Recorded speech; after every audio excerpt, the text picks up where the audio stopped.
Welcome to Unification Park. This is a decommissioned South Korean warship, which we're going to go inside and see. And the most interesting part is actually a North Korean submarine that was discovered stuck on the beach here. All right, let's check out the guide map, see what we can't learn about this ship.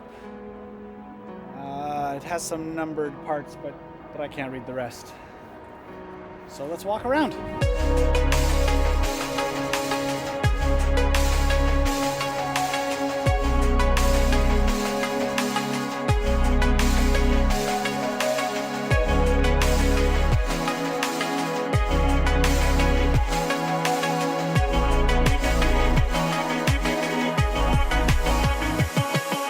Don't know what this is for, but I really hope it was for sending messages.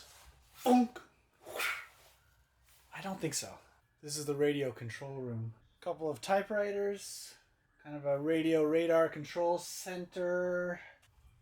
Really no idea what any of this is. It looks so old. I'm so impressed that they were able to navigate open seas and communicate with equipment like this. Oh, here's the lounge, sort of where they would eat their meals. It said sort of for education and resting as well. So kind of just a hangout area for the officers only.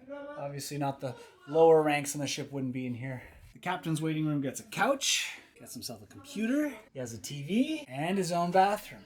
When you look out from the ship, there's nothing in the distance. It's just horizon, it's just ocean. And I can just imagine being on one of these and you just see that from all directions. But luckily this one is on land, so we're not moving with the sea and everything. I prefer it this way. Okay, so we're upstairs, up a level, but on the front of the ship, and it has another two guns, but they're smaller. And what? What are these? Are these like mortars? They're called Hedgehog. I can't read the rest. Okay, they're all angled at a slightly different angle. So I think you just line them all up, set them all off, and you're gonna land them scattered around this area. That's probably pretty effective. Oh, I love this. Okay, there's a seat outside for someone to be watching for something, but then just the megaphone for them to yell down below. There were no radios back then. They literally just yelled to the guy down below to, I don't know, turn on the guns or speed up the engine. I have no idea. Change direction, but wow. Okay, this is sort of, I guess, what they would call the bridge, where you actually steer the ship from. Another one of the yelling things. Let's go faster! Oh, maybe that's what this is for. Now, what we came for. This is a North Korean submarine. Obviously, clearly a submarine. Don't know why they painted the top of it green. Don't know if that's because now it's at a museum and they painted it green, or if it was found like this. Either way, back in 1996, it was sent from North Korea here, and it had 26 spies on board. They came off, but somehow in trying to reach land, they got caught up in the waves and they were washed ashore, and soon after they were found. One of the North Koreans was captured alive by the South Koreans. The submarine is now here in South Korea on display, so we're gonna go for a walkthrough.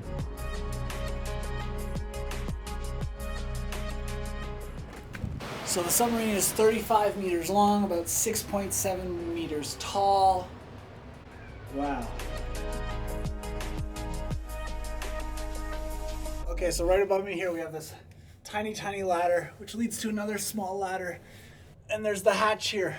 And I think if you go up top, that's sort of the periscope area with the small window so they can see out of. They clearly have it all blocked off so no one goes up there.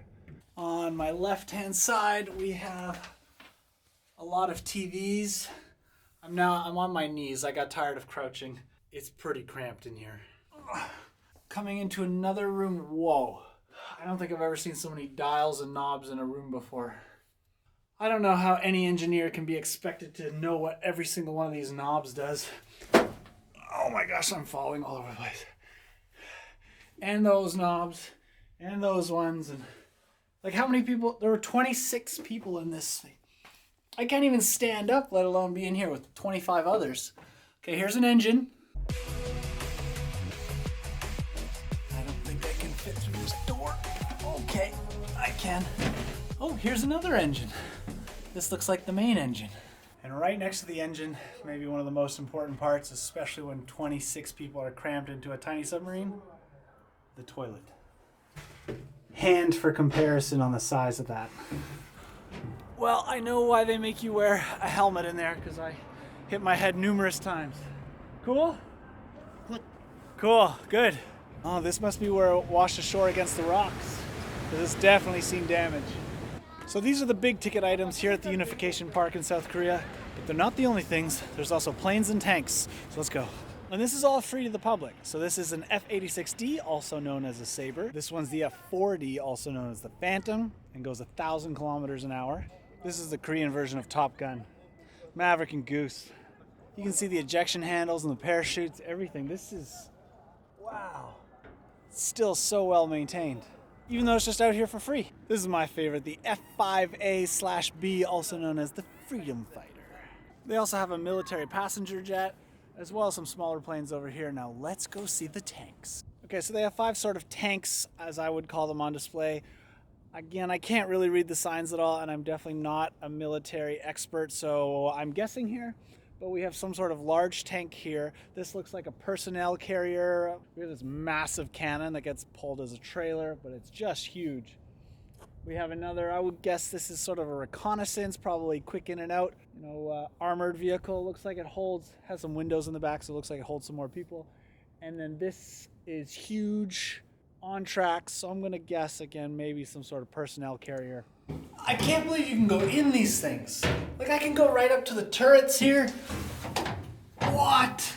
There's no room to sit here. How do they do this? 3-man operation just to run it, and then bench seats here for the rest of the military personnel. Wow. They just leave them wide open. You would never find this in Canada, probably because they would get totally rusted by water, rain, snow, all that, but I can't believe they do this. I'm very happy that they do, because now we get to see inside them. Huh. I mean, good view. So it obviously seats some people, probably holds some bags up there, bags up here. It has wow, the guy uses sticks to drive it from here. Those are tiny windshields. Thanks for joining me on the tour of the North Korean sub. You can subscribe by clicking on my face right there, because I'm here at the Olympics until the end of the games. So make sure to subscribe so you get to see what it's all like. And until then, see you guys.